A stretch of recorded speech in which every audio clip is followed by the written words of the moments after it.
اللہ کی حمد و ثنا نبی محترم نبی معظم باعث تخلیق ارض و سما صلی اللہ علیہ وآلہ آلہ وصحبہ وبارک وسلم کی بارگاہ مقدسہ میں انتہائی محبت و عقیدت کے ساتھ درود و سلام پیش کرنے کے بعد تمام تعریف اللہ وحدہ لا شریک کے لیے ہے۔ ربیع الاخر شریف کا یہ مبارک مہینہ ہمارے درمیان موجود ہے۔ اسلامی تاریخ کے حوالے سے اور اسلام کی برگزیدہ شخصیات جو علم و تقوی کے حوالے سے اور قرآن و سنت کی تعمیل اور اس کی ادائیگی میں جسے اللہ رب العالمین جل وعلا کا ارشاد ہے اور اس کے حبیب مکرم صلی اللہ علیہ وسلم کے فرمان شریعت کا تقاضا ہے، اس کے عین مطابق اپنی زندگی گزارنے والی وہ شخصیات اجلہ اصحاب کرام اولیاء اعظام جن کی تعلیمات اور جن کی تاریخ، جن کی سوانح ہمیں مضبوط عقیدے کی طرف اور مضبوط عمل کی طرف ہماری طبیعتوں کے اندر ایک ایمانی جولانی پیدا کرتی ہے، اور ان کی محبت الہی اور خدا طلبی کے اس مبارک حقیقت کو طبیعتوں کے اندر بیدار کرتی ہے۔ ان شخصیات کا ذکر ربیع الاخر شریف میں بالخصوص اہتمام کے ساتھ کیا جا رہا تھا۔ گزشتہ جمعہ سرکار غوث الثقلین غیث الکونین رضی اللہ تعالی عنہ وارضاہ عنہ کی علمی خدمات کے حوالے سے، ازواج مطہرات کے ذکر کے حوالے سے کیا گیا۔ بر صغیر پاک و ہند کے اندر، پاک و ہند و بنگلہ دیش اور گرد و نواح کے ممالک کے اندر اسلام کی ایک بڑی برگزیدہ شخصیت کے جن کے دم قدم سے دین اسلام کو بہت عظیم تقویت حاصل ہوئی، اور بندگان خدا جو دنیاوی محرومی کی بنا پر کہ جہاں ریاست کا فقدان، جہاں دنیاوی سہولیات کا فقدان، جہاں عدل کا فقدان، جہاں ہر محکمہ یا جو برسر اقتدار آ جائے وہ مطلق العنان ہو کر جابر اور ظالم بن کر ہر قسم کے ظلم و جور کو جائز رکھے اور لوگوں کے حقوق کی پامالی کرے، یہاں تک کہ وہ اپنی بدمعاشی میں اور اپنی خرابی میں اتنا آگے بڑھ جائے کہ اسلام کے احکام کو روکنے کی وہ کوشش اور اس کے اندر وہ سرگرداں ہو جائے، تو اس وقت اسلام کی تعلیم کو جہاں نظام حکومت کی طرف سے نقصان پہنچ رہا ہو، ایسے قوانین بنائے جا رہے ہوں جو شریعت کے مخالفت پر دلالت کرتے ہیں، ایسا ماحول معاشرے میں کھڑا کیا جا رہا ہو ریاستی طاقت کے ذریعے جو شریعت مطہرہ اور اسلام کے بالکل برخلاف ہے، تو اس وقت اسلام کو بچانے کا اور لوگوں کے دلوں کے اندر خدا طلبی اور خوف خدا اور اسلام کے ساتھ ایک والہانہ قلبی تعلق رکھنے کے لیے اعتقادی اور عملی طور پر اپنے آپ کو، اپنے اندر ایمان کی حرارت کو زندہ رکھنے کا ایک واحد ذریعہ بر صغیر کے اندر تصوف یعنی حضرات صوفیاء کرام کی خانقاہیں اور ان کا سلسلہ رہا کہ جنہوں نے اس جور و طاقت کے مقابلے پر گلی گلی کوچے کوچے علاقہ در علاقہ بدعملی اور بد اعتقادی کا بڑی تربیت کے ساتھ مقابلہ کیا، اور مسلمانان اسلام کے دلوں کے اندر عمل کی، شریعت کی فرمان برداری کی، قرآن و سنت کی اتباع کی اہمیت، اور سب سے بڑی بات خدا طلبی کے اس جذبے کو ان کے دلوں کے اندر زندہ رکھا، اور انہی کو ہم اصحاب طریقت صوفیان طریقت کہتے ہیں۔ اور ان میں 725 ہجری کے اندر بر صغیر کے اندر اس اخلاقی اور دینی محاذ پر اور شریعت مطہرہ کی اس مکمل تعلیمات پر عملی تحفظ کرنے والا وہ سلسلہ، جہاں طریقت کے سلسلے دیگر ہیں وہاں سلسلہ چشتیہ کے ایک عظیم اکابر کہ جن کا فیضان تقریباً بنگلہ دیش، پاکستان، ہندوستان کے ہر علاقے، ہر قریے، ہر خطے تک پہنچا، اور اسلام کی حرارت، روشنی، اسلام کی لذت اور ایمان کی برکت، ان کی صحبت، ان کی تربیتی یافتہ لوگوں کی محنتوں کے ذریعے لوگوں تک پہنچی۔ اور آج یہ کہنا بالکل بجا ہوگا کہ اتنا یعنی ریاستی طور پر جیسا غلبہ خلفائے راشدین کے دور میں تھا، اس کے بعد بالتدریج ریاست اور حکومت کے اندر مسلمانوں میں انحطاط اور کمزوری آتی چلی گئی، یہاں تک کہ اسلام دشمن لوگوں نے ریاستوں پر غلبہ کر لیا، مسلمانوں کی حکومت پر قابض ہو گئے، یا پھر اس قسم کے ڈمی لوگوں کو انہوں نے ریاست اور حکومت کے اوپر بٹھایا کہ شکل مسلمانوں کی تھی لیکن نظام سارا کفر کا تھا، الحاد کا تھا، جو آج میں اور آپ اس کا سامنا کر رہے ہیں۔ یہ ایک آج کی بات نہیں، یہ صدیوں سے یہ سلسلہ چلا آیا ہے کہ جب سے مسلمانوں کی سیاسی فقدان، اور سیاسی فقدان کے اندر سب سے بڑی چیز حب دنیا اور لالچ اور ہوس اور انانیت اور فخر، نسب و حسب پر فخر کا یہ ایک ایسا طریقہ چلا جس نے شریعت پر عمل کرنے پر اور بندگان خدا کے ساتھ عدل اور انصاف کرنے کی جو مضبوط راہ تھی اس کو آہستہ آہستہ وہ حکمران چھوڑتے چلے گئے، اور ریاستی اعتبار سے اسلام کی جو تبلیغ، اسلام کا جو فروغ بطور جہاد کے یا نفاذ کے ہونا چاہیے تھا، حکمران خود بد عمل اور بد عقیدہ ہو گئے۔ تو نیچی سطح کے اندر، گلی کوچوں کے اندر اسلام اور اہلیان اسلام کے لیے کوئی ایسی راہ نہیں تھی کہ وہ اسلام پر پابند رہیں اور اعتقادی طور پر، عملی طور پر اللہ رب العالمین جل وعلا سے جڑے رہے۔ یہ واحد جماعت حضرات صوفیہ کی تھی کہ اوپر کا نظام کلپس کرنے کے بعد نیچے زمینی حقائق میں جس نے اسلام کی چراغ کو روشن رکھنے میں پوری حد تک کوشش کی، وہ جماعت صوفیہ ہے، اور بر صغیر کے اندر ایک بہت بڑا ہاتھ سلسلہ چشتیہ کو حاصل ہے۔ سرکار غریب نواز کے دور مبارکہ سے اگر دیکھا جائے تو یہ ساری چیزیں سامنے آ جاتی، کیونکہ اسلام دیکھیے، اگر اس کو ہم تاریخ کے اعتبار سے دیکھیں اور اپنے آپ کو تھوڑا بیدار کر کے کوشش کریں تو تبلیغ کے دو ذرائع ہیں۔ ایک تو یہ زمین اللہ رب العالمین کی ہے، یہ کسی کافر کی نہیں، کسی ملحد کی نہیں۔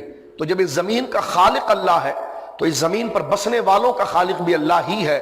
تو زمین پر بسنے والے اور زمین، تو اس نظام، جب زمین اللہ کی ہے، بندے اللہ کے ہیں، تو پھر پابندی نظام اور قانون بھی اللہ رب العالمین جل وعلا کا ہونا چاہیے۔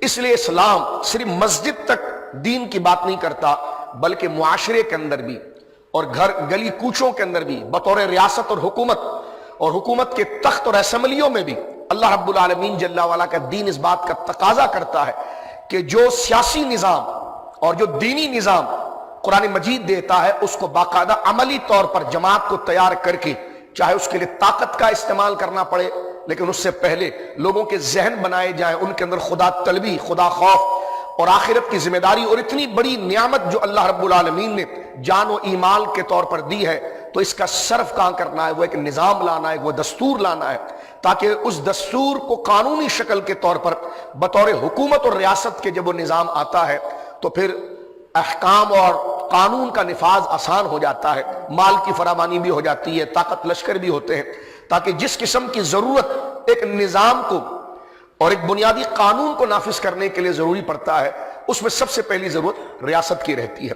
خلفاء راشدین کے دور میں دیکھیے کہ اسلام جو بہت زیادہ پھیلا، اس کی وجہ بھی سب سے بڑی یہ تھی کہ ریاست متقی پرہیزگار لوگوں کے ہاتھ میں تھی، طاقت ان کے پاس تھی، مال ان کے پاس تھا، اختیارات ان کے پاس تھے، تو لہذا یوں سمجھ لیجئے کہ حکومت کے تخت کے اوپر بھی اللہ کا نظام نظر آتا تھا، منبر پر بھی نظام نظر آتا تھا، حکومت کے تخت پر بھی ان تلواروں میں بھی اللہ کا نظام نظر آتا تھا، تسبیح کے دانوں میں بھی اللہ کا نظام نظر آتا تھا۔ لیکن اس کے بعد جب بدعملی اور دنیا طلبی اور اپنی ہوس اور لالچ اور بے اعتدالی اور عدل کی مخالفت کا سلسلہ ہوس کا شروع ہوا تو آہستہ آہستہ وہ نظام حکومت اور ریاست کے تخت سے کھسکتا چلا گیا، کم ہوتا چلا گیا۔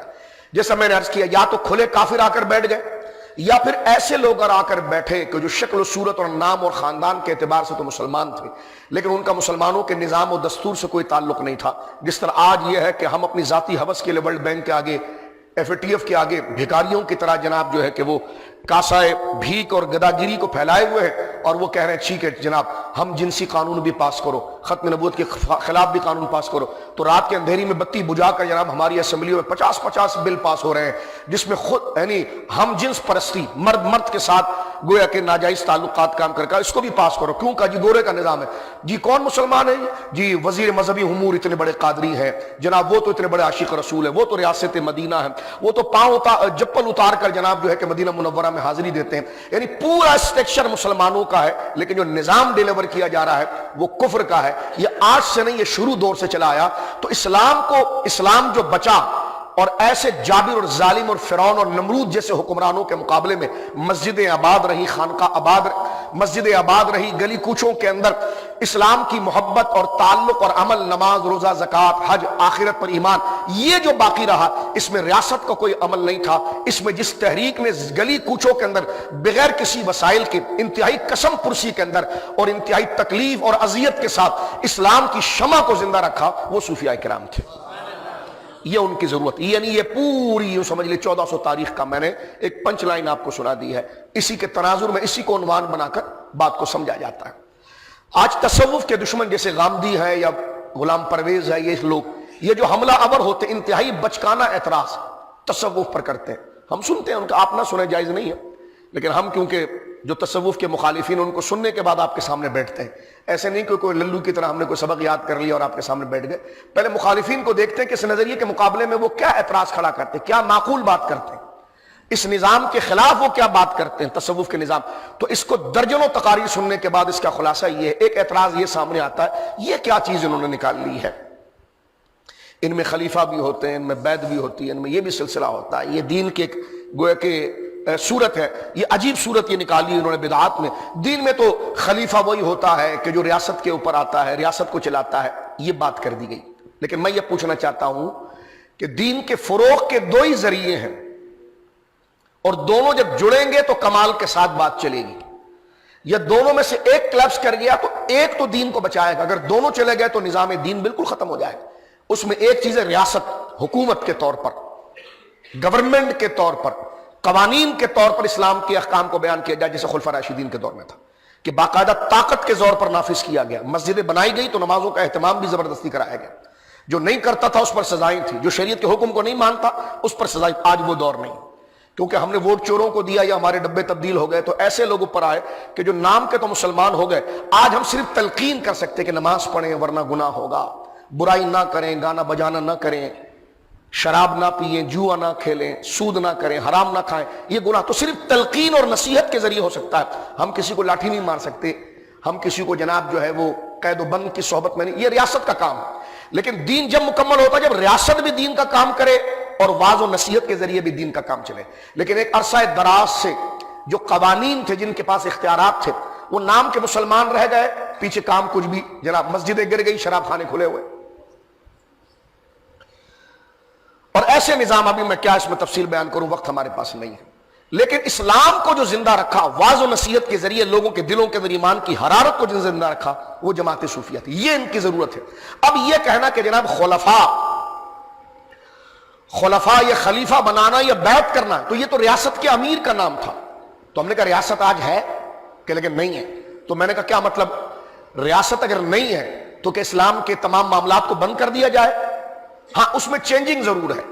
ریاست کے اندر جو خلافت اور امارت کی بیعت تھی وہ دونوں طریقے سے تھی، عمل کے اعتبار سے تھی اور قانون کو نافذ کرنے کے حوالے سے، دونوں تھی۔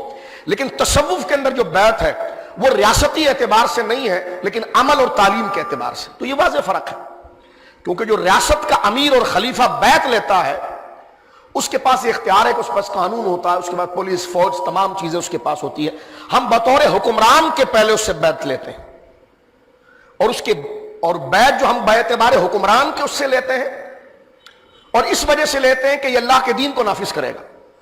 اب ظاہر سی بات ہے وہ چیز تو کلیپس کر گئی کہ باعتبار حکمران کو ان کی بیعت لینا وہ تو نظام ہی نہیں رہا۔ آج تو جمہوریت چل پڑی ہے کہ کالے چور کو بھی اگر زیادہ لوگ ووٹ دے دیں گے تو وہ، یعنی جمہوریت تو اسلام کی سب سے بڑی دشمن ہے۔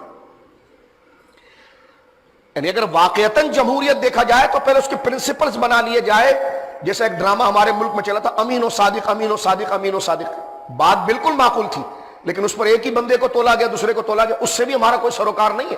لیکن ہم پوچھنا چاہتے ہیں، جمہوریت کے اندر یہ لعنت ہے کہ ایک چور، شرابی اور زانی اور گویا کہ ظالم آدمی کو کھڑا کر دیا جائے، اور اس کے حق میں اگر بات کر دیا جائے تو اب ظلم ہی قانون بن جائے گا، اب چوری ہی نظام بن جائے گا۔ تو ایسی جمہوریت پر لعنت بھیجی جائے کہ جناب جس میں گویا کہ کفر کو مضبوط کرنے کے لیے یا غلط آدمی کو مضبوط کرنے کے لیے کہ چار لوگ اس کے حق میں زیادہ چلے گئے، تو کیا اب زمین کے اوپر نظام اسی کا آ جائے گا، شراب خانے کھل جائیں گے، بدکاریاں کھل جائیں گی؟ تو یہ جمہوریت جس کی میں بات کر رہا ہوں، جو اس قسم کی جو موجودہ ہے، یہ اسلام کے سراسر مخالف ہے۔ ایک ملالہ پر حملہ ہو جائے تو کیا ہو جاتا ہے، اور 70,000 عورتیں اس وقت بیوہ ہے افغانستان میں، امریکہ بول رہا ہے بھیک مانگی جا رہی ہے, پوچھا جا رہا ہے کہ جناب ان کے لیے خوراک کیا آئے گی, لوگ مر رہے ہیں, کوئی پوچھ رہا ہے. تو یہ جمہوریت نہیں ہے, یہ اپنی عصبیت کی ترویج کے لیے ڈبے کا لیبل بہت اچھا ہے اور اندر گندگی وہی ہے. اسلام اس منافقت کو نہیں چاہتا. اور خلفاء راشدین کا دور مبارک, یہ جو اسلام میں خلیفہ بنے, خلفاء راشدین کا جو دور تھا, جو خلیفہ بنے اور خلافت پر نافذ ہوئے, وہ ان کے ہاتھ میں اگر طاقت تھی تو دل کے اندر تقوی اور نظام کو سمجھنے کا خدا طلبی اور خوف خدا بھی ان کے اندر تھا. تو لہٰذا میں بات یہ بتانا چاہتا ہوں کہ خلیفہ وقت اگر اسلامی ریاست قائم ہو جاتی ہے تو اس سے بیعت دو طریقے کی ہوتی ہے. اور تصوف کی بیعت, جیسا غلام پرویز وغیرہ یا گاندھی وغیرہ, یہ یہاں پر خلط مبس کرتے ہیں, غلط بات کرتے ہیں, جاننے کے باوجود غلط بات کر کے لوگوں, یہ کہاں سے پیری مریدی آ گئی, یہ تو اسلام میں پہلے کبھی نہیں تھا, یہ بیعت کے سلسلے کیا ہے, وہ تو خلافت کی بیعت ہوتی تھی, یہ بیعت کیا سے. تو ظالموں جھوٹ تو نہ بولو, بات کو سمجھنے کی کوشش کرو. بات یہ ہے کہ جس خلیفے کی اسلامی ریاست کے امیر کی بیعت کی جاتی تھی, اس کی دو پوزیشن تھی. ایک تو یہ ہے کہ ہم اس کے نظام قانون میں اس کو اپنا حاکم مانتے تھے اور اللہ کا نائب تسلیم کرتے تھے نفاذ قانون کے لیے, اور پھر اس کے ساتھ نفاذ قانون کے ساتھ ساتھ اس پر یہ ذمہ داری تھی کہ وہ نمازوں کو قائم کرائے گا. جیسا قرآن نے کہا لَيَسْتَخْلِفَنَّهُمْ فِي الْأَرْضِ, ہم ان کو خلافت دیں گے زمین کے اوپر. باقاعدہ پرویز یہ آیت پڑھتا ہے, لیکن یہ آیت دونوں صورتوں کے مجموعے کی, یعنی جس کی ہم بیعت کر رہے ہیں بطور امیر کے, اس کی شرائط ہے کہ اس میں یہ شرط ہوگی. صرف یہ نہیں کہ 4 بندے اس کو ووٹ زیادہ دے دے تو جیت جائے گا, نہیں.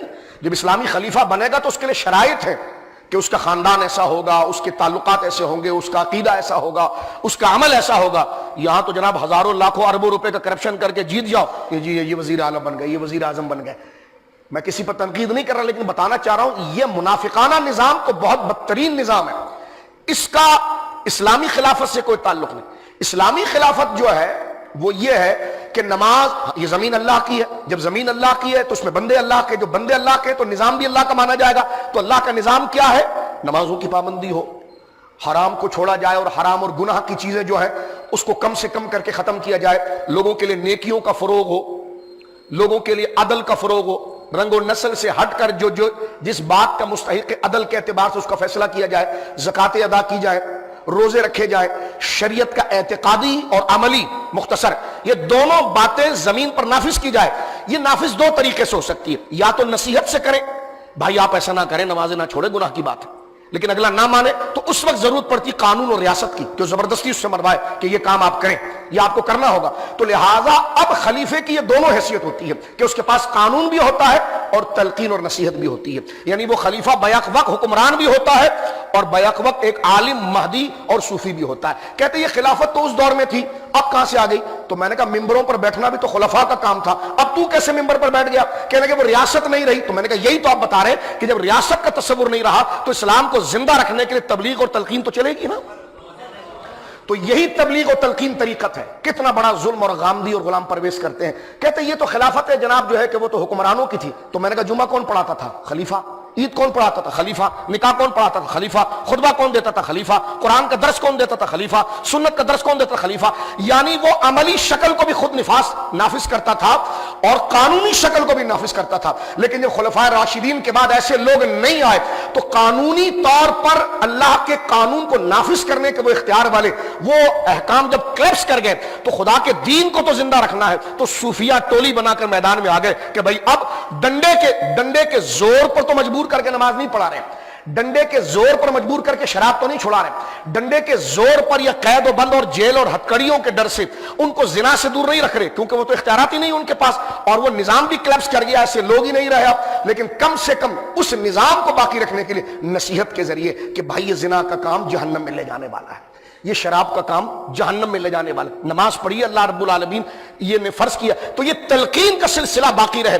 اس کو اگر نقطہ اعتراض بنا دیا جائے تو مجھے بتائیے دین آگے کیسے چلے گا اور زمین پر دین کے احکام کیسے رہیں گے؟ تو حکومت کے گر جانے کے بعد اس پوری دنیا کے اندر اسلام کو اگر کسی نے بچایا وہ صوفیانی اس نصیحت کے ذریعے بچایا. لہذا اب وہ خلافت اس خلافت میں فرق ہے.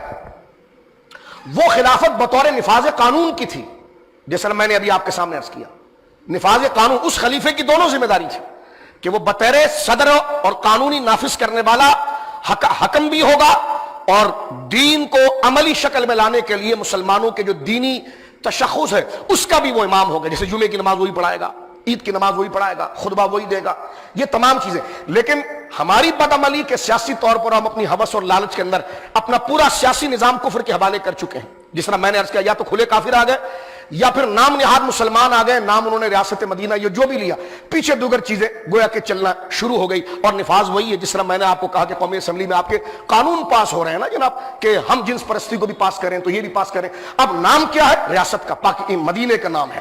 اب آپ دیکھیں تو اس صورت میں اگر آپ دیکھیں گے تو قانون نافذ کرنے والا جو خلیفے کا حق تھا وہ تو گیا، لیکن کم سے کم جمعے کی نماز کی امامت، لوگوں کو تلقین، نصیحت کا درس، فرائض کا جذبہ ان میں پیدا کرنا، فرض پر ادائیگی نہ کرے تو اس کے عذاب سے ڈرانا، یہ نصیحت اور تبلیغ اور بشیر اور نذیر والا فریضہ یہ بھی اگر ہٹا دیا جائے تو پھر ایمان کس کو کہیں گے؟ یہ فریضہ جو سیاست کے کیپس کرنے کے بعد اس زمین پر جس نے بچایا، اسی جماعت کو جماعت صوفیہ کہتے ہیں. تو اس سمجھنے کے لیے میں نے، کیونکہ اس پر اعتراض غلام پرویز کھڑا کرتا ہے اور غامدی کھڑا کرتا ہے کہ وہ خلافت دیتے ہیں، کہ کتنا بڑا جھوٹ جانتے ہوئے اس بات کو کہتے ہیں خلیفہ تو جناب وقت کا امیر خلیفہ بنتا ہے، یا مرشد کا نائب کیسے خلیفہ ہو سکتا ہے؟ تو میں نے کہا وہ خلیفہ لوگوں کی گردن کاٹنے کے لیے نہیں بن رہا، لوگوں کو جیل میں ڈالنے کے لیے نہیں بن رہا، ہتھ کڑی لگانے کے لیے نہیں بن رہا، ڈنڈا مارنے کے لیے نہیں بن رہا، یہ سیاسی خلیفہ نہیں بن رہا، یہ تلقین کے طور پر، جیسے ایک استاد یونیورسٹی اور کالج کے اندر ایک بچے کو مکمل پورا نصاب پڑھا دے اور اس کو اجازت دے کہ اب تمہیں اختیار ہے کہ تم کہیں جا پر مکتب کھول کر لوگوں کو یہ سبجیکٹ پڑھا سکتے ہو، تو لہذا دین کی نصیحت اور عمل میں مکمل اس کو دل و جان سے، اس کے ساتھ مجاہدات، اس کے ساتھ محنت کر کے، اس کے ساتھ مکمل پریکٹس کر کے اس کو نیکیوں کی عادت ایسی دلا دی جائے کہ وہ لوگوں کے سامنے نیک نہ رہے، بلکہ خوف خدا اور خدا طلبی اس کے دل میں اتنی ڈال دی جائے کہ وہ اندھیرے میں بھی اللہ رب العالمین کے احکام کے ساتھ بغاوت نہ کرے. تو جب مرشد دیکھے کہ میرا مرید نصیحت کو اپنے اوپر لانے میں اتنا ستھرا ہو گیا، دین کو اپنے اوپر لانے میں اتنا ستھرا اور سچا ہو گیا کہ یہ سامنے بھی اور اندھیرے میں بھی شریعت کی پابندی کرتا ہے، تو لوگ بدعملی کی طرف جا رہے ہیں، اسلام کا نظام گرتا جا رہا ہے. تو شیخ اس کو اجازت دے دیتا ہے کہ ٹھیک ہے آپ فلاں جگہ پر میرے نائب بن کر جائیے، لوگوں کو توبہ کروائیے، لوگوں کو نصیحت کیجیے، دین کی بات کیجیے. یہ ہے بطور نصیحت و تزکیے کے خلافت کا نظام، اور کہاں ہے وہ ریاست کی خلافت کا نظام؟ اب آپ دیکھیں کتنا بڑا دجل ہے کہ دونوں کو ایک کر کے تصوف پر حملہ کرنا کہ جناب خلافت کی اصطلاح تو وہاں بولی جاتی ہے، یہاں پر یہ خلافت کی اصطلاح گویا کہ کیسے آ جاتی ہے.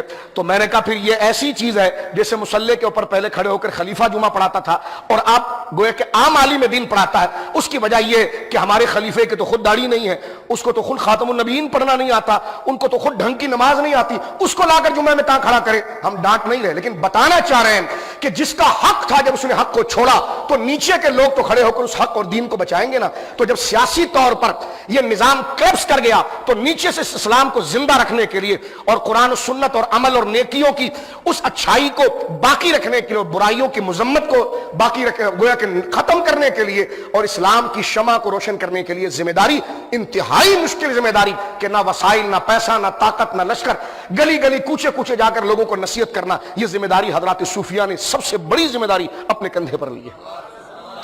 ان میں نظام تو میں عرض کر رہا تھا کہ 725 ہجری کے اندر سلسلہ چشتیہ اس نظام کا سب سے بڑا شاہکار رہا.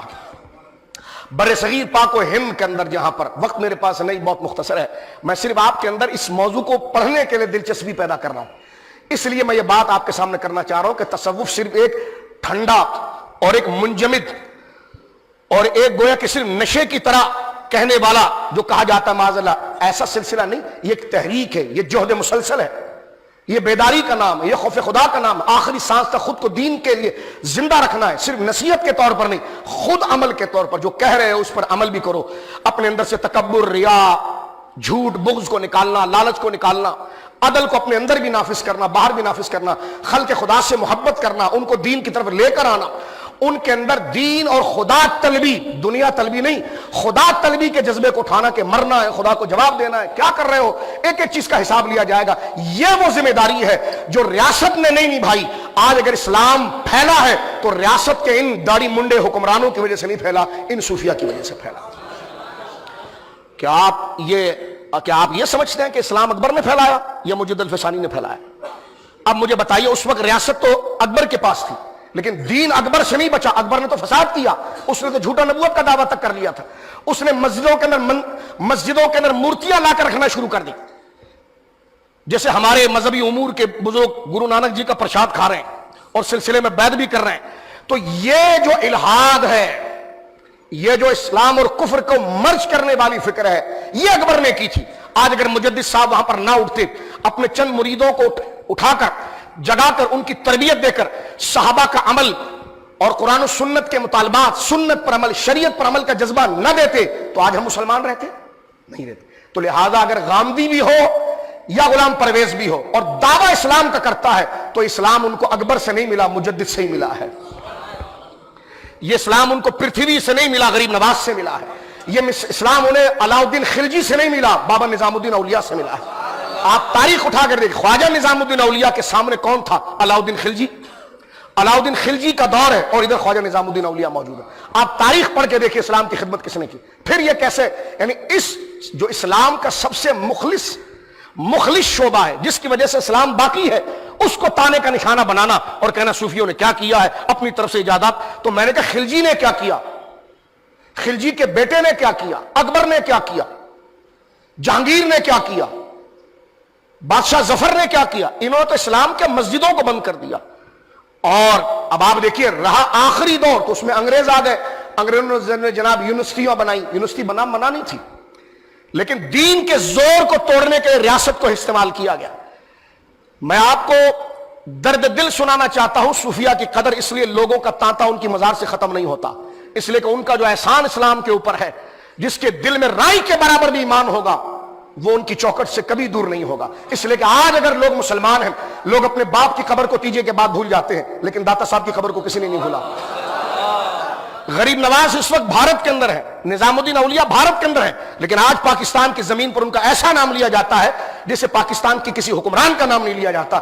اس کی وجہ یہ ہے کہ یہ وہ مخلص لوگ ہیں جن کے پاس ریاست نہیں تھی، طاقت نہیں تھی، فوج نہیں تھے، لشکر نہیں تھے، پیسے نہیں تھے۔ سامنے جو اسلام کو ختم کر رہا ہے نام لے کر مسلمان اکبر، اس کے پاس سب کچھ تھا، لیکن اسلام کو انہوں نے اتنی قسم پرسی کے اندر بچایا۔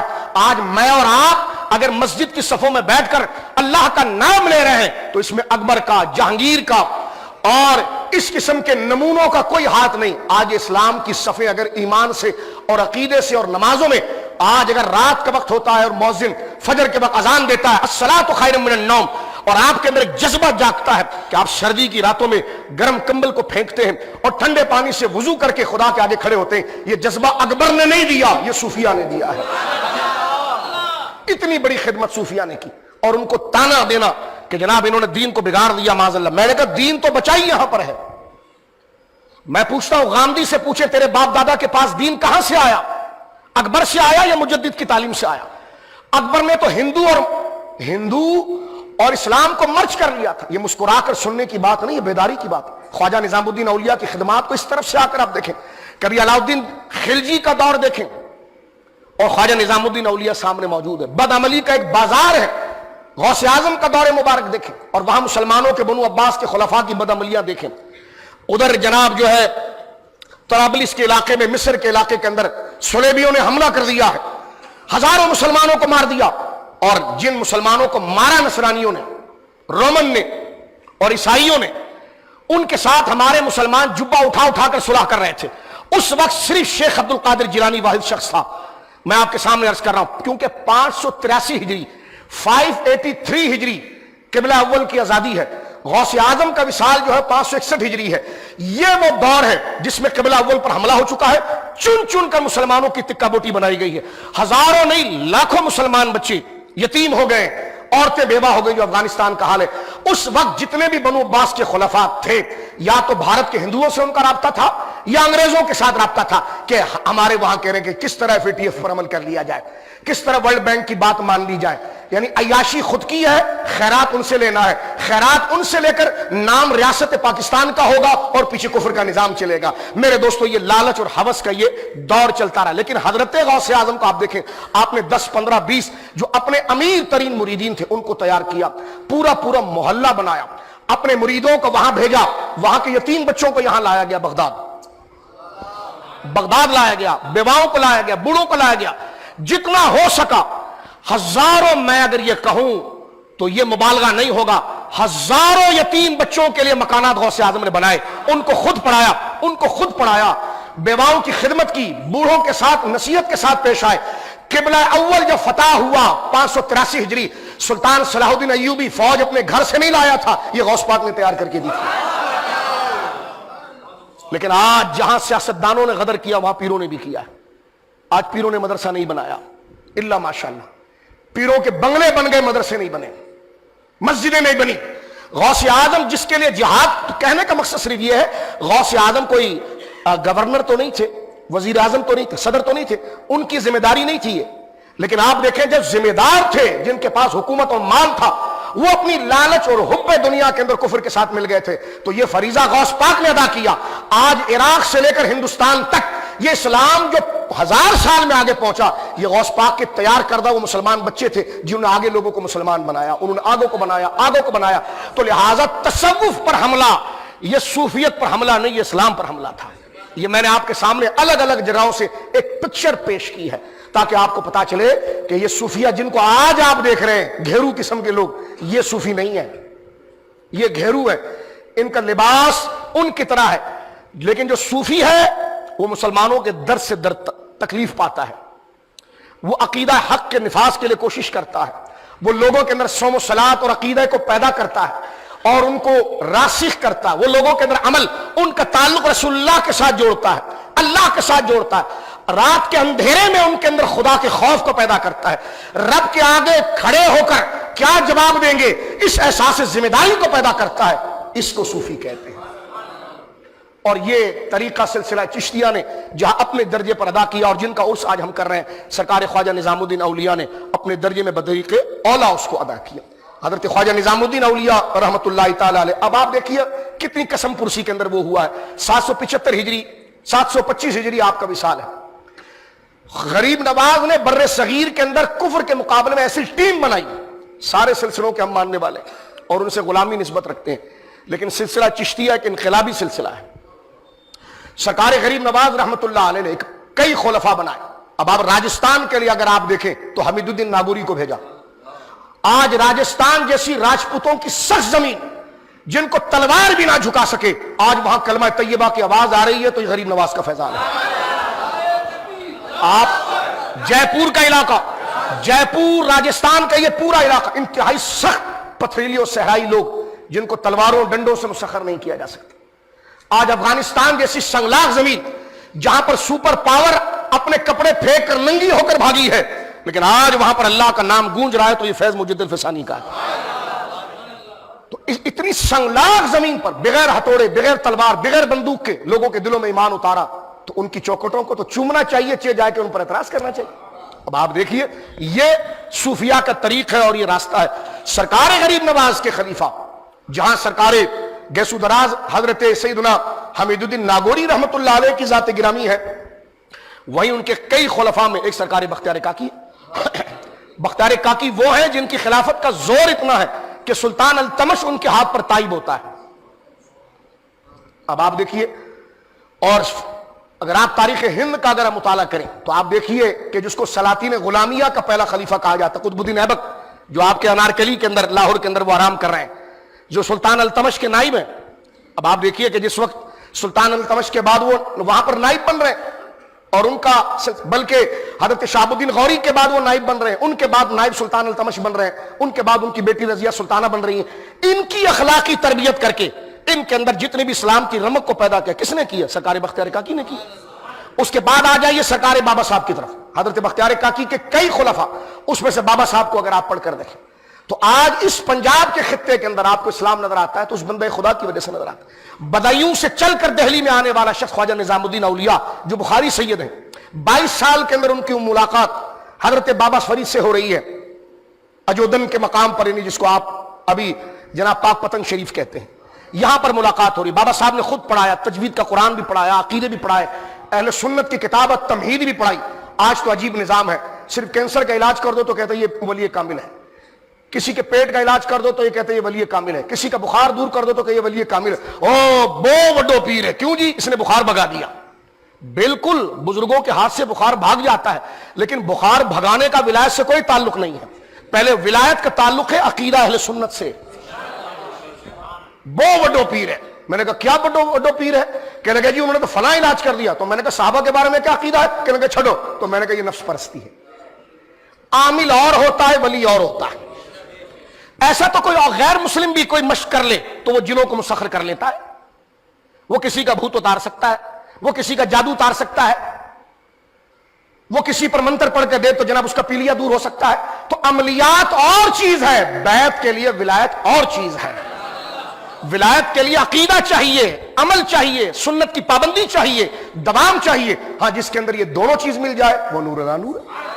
ہمارا یہ ہے کہ ہم کسی کا دم چلتا ہوا دیکھیں. بزرگوں کا دم چلتا ہے، اس کا انکار نہیں ہے، چلتا ہے، اس کا انکار نہیں، لیکن مطمع نظر دم نہیں، اس کے عقیدے پر رکھنا ہے کہ یہ ہے کون بھائی، یہ خود کس سے مرید ہے، یہ لوگوں سے باتیں کیا کرتا ہے. کیونکہ ہاتھ جب آپ چومتے ہیں نا، آپ حکیم کا ہاتھ نہیں چومتے، ڈاکٹر کا ہاتھ نہیں چومتے، پیر کا ہاتھ جو چومتے ہیں تو اس کے دم کی وجہ سے نہیں چومتے، اس کے عقیدے کی وجہ سے چومتے. تو ہاتھ اس کا چوما جائے گا جو اہل سنت ہوگا، جس کے عقیدے صحابہ اہل بیت کے لیے کلیئر ہوں گے، جس کے عقیدے کے اندر رفض اور خروج نہیں ہوگا. جب اس کو مرید بنایا جائے گا تو اپنے آپ کو کلیئر کیجئے. یہ صوفیاء نے درس یہی دیا ہے کہ بد عقیدگی، یعنی جیسے میں نے عرض کیا کہ غیر مسلم بھی کسی کا جادو اتار سکتا ہے، ممکن ہے، یہ تو ظاہری چیز ہے. جیسے غیر مسلم ڈاکٹر ہو سکتے ہیں، جیسے غیر مسلم ڈاکٹر ہو سکتے ہیں، ایسے غیر مسلم عامل بھی ہو سکتے ہیں کہ جادو اتار دیا، پیلیا اتار دیا، کسی کا کینسر دور کر دیا، یہ ہو سکتا ہے. لیکن اہل ایمان بھی کرتے ہیں، بالکل حق ہے، لیکن اہل ایمان کی عقیدت ان کے اس عمل تعویذ کی وجہ سے نہیں ہوتی، ان کے ہاتھ ان کے عقیدے کی وجہ سے چومے جاتے ہیں. تو اپنے آپ کو میچور کریں. اگر اللہ کے، کیونکہ پیر کو پکڑا جاتا ہے اللہ کے لیے، کپڑا بکوانے کے لیے نہیں، پلاٹ بکوانے کے لیے نہیں، کینسر کا مرض ختم کرنے کے لیے نہیں، بخار کو ختم کرنے، اصل اس کو پکڑا جاتا ہے اللہ کے لیے. جو قرآن نے کہا وَاتَّبِعْ سَبِيلَ مَنْ أَنَابَ إِلَيْهِ، اس کا ہو جا جو اللہ کا ہو گیا. جو بدعقیدہ ہوگا وہ اللہ کا نہ ہوا تو وہ تمہیں اللہ تک کہاں لے جائے گا. تو لہٰذا عملیات، پھر سن لیجئے بات کو سمیٹ رہے ہیں، عملیات اور چیز ہے، ولایت اور چیز ہے. ہر ولی عامل ہوگا لیکن ہر عامل ولی نہیں ہو سکتا، کیونکہ عملیات تو غیر مسلم بھی کر سکتا ہے. آپ اس لیے کسی کو بڑا پیر کہنے سے پہلے اس کا عقیدہ پوچھ لیا کریں، پھر اس کو لا کر ہمارے سر پر نافذ نہ کرے کہ اس کو مان. 25 سال ہم منبر کے اوپر عقیدہ ایمان بتاتا رہے اور لا کر کھڑا کے اس کو مان. میں نے کہا اس کو پہلے بول یہ حضرت معاویہ کے بارے میں کیا کہتا ہے، یہ صحابی کے بارے میں کیا کہتا ہے. کہنے لگا ہمارا پیر ہے. میں نے کہا پیر نہیں، پہلے دین ہے. مسلح پر وہ کھڑا ہوگا جس کا عقیدہ صحابہ کے لیے ٹھیک ہوگا، اللہ کی توحید کے لیے ٹھیک ہوگا، رسالت کے لیے ٹھیک ہوگا، اہل بیت و صحابہ کے لیے ٹھیک ہوگا. اگر جو پیر اپنا عقیدہ نہ بتا سکے تو اس سے ہاتھ ملانا حرام ہے، اس کو پیر کہنا حرام ہے. چہ جائے کہ تم اس کے مرید بن کر محلے میں لے کے پھر رہے 11ویں شریف کے نام پر. تو تھوڑا ہوش کریں. جو میرا حق تھا وہ میں نے بتا دیا. جو اس میں مزید مجھ سے بات کرنا چاہتا ہے دلائل سے ہم کرنے کے لیے تیار ہیں، لیکن کسی شخصیت کو ہدف تنقید نہیں بتا رہے. ہم نظام اسلام بتا رہے ہیں کہ پہلے دین ہے، بعد میں بندے کی دنیاوی ضرورت ہے. پہلے دین ہے، بعد میں دنیاوی ضرورت ہے. اب میں بات کو ختم کرتا ہوں کہ کس قسم پرسی میں خواجہ نظام الدین اولیاء نے کام کیا. خواجہ نظام الدین اولیاء رحمۃ اللہ علیہ کو اگر آپ دیکھیں تو ان کے خلیفہ سب سے اجل حضرت سیدنا چراغ دہلوی رحمۃ اللہ تعالی علیہ، نصیر الدین چراغ دہلوی رضی اللہ تعالی، آپ کے اجلہ خلفاء کے اندر آپ کا اس میں گرامی آتا ہے. حضرت سیدنا مولانا سراج اخی رحمہ اللہ، یہ آپ کے خلفاء میں سے.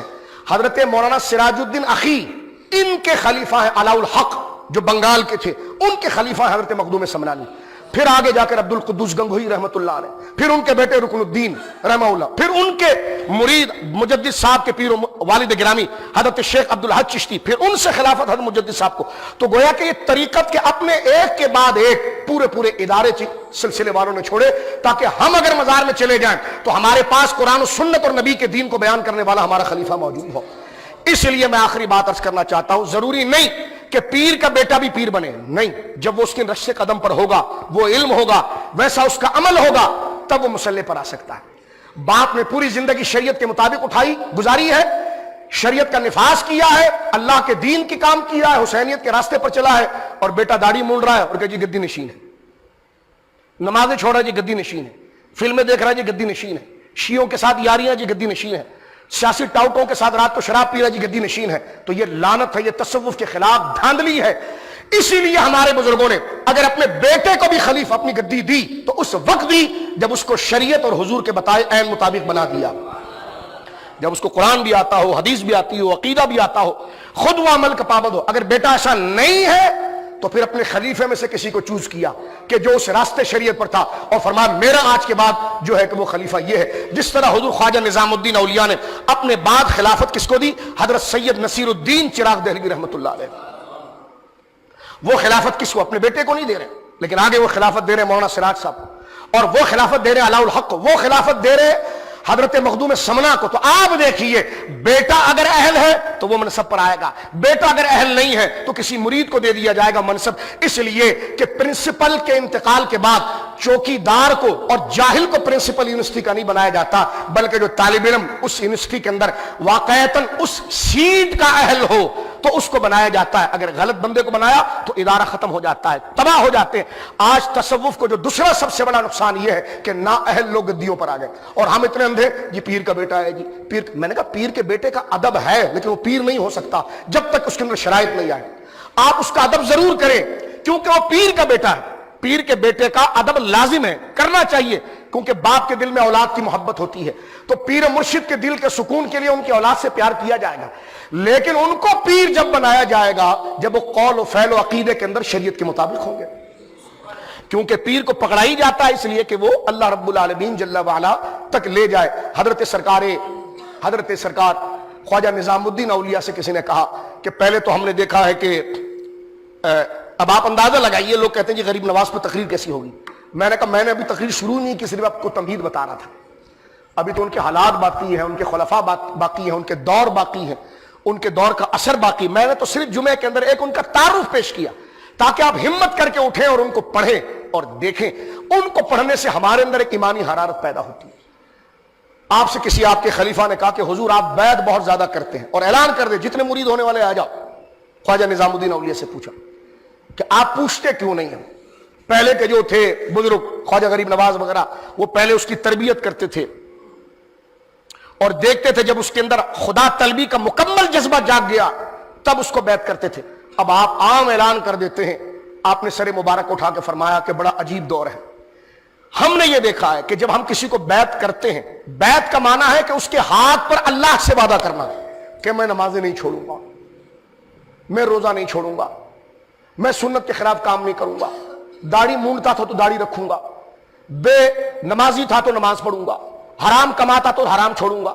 یعنی اللہ کی تمام شریعت کی پابندی کا عہد اس کے ہاتھ میں کرے۔ فرمایا اپنے مرید سے، فرمایا جب میں عہد لیتا ہوں تو میں دیکھتا ہوں اکثر لوگ جماعت سے نماز شروع کر دیتے ہیں، اکثر لوگ مسجدوں کی طرف آ جاتے ہیں، اور فرمایا دیکھو اب دلوں کے راز تو اللہ جانتا ہے۔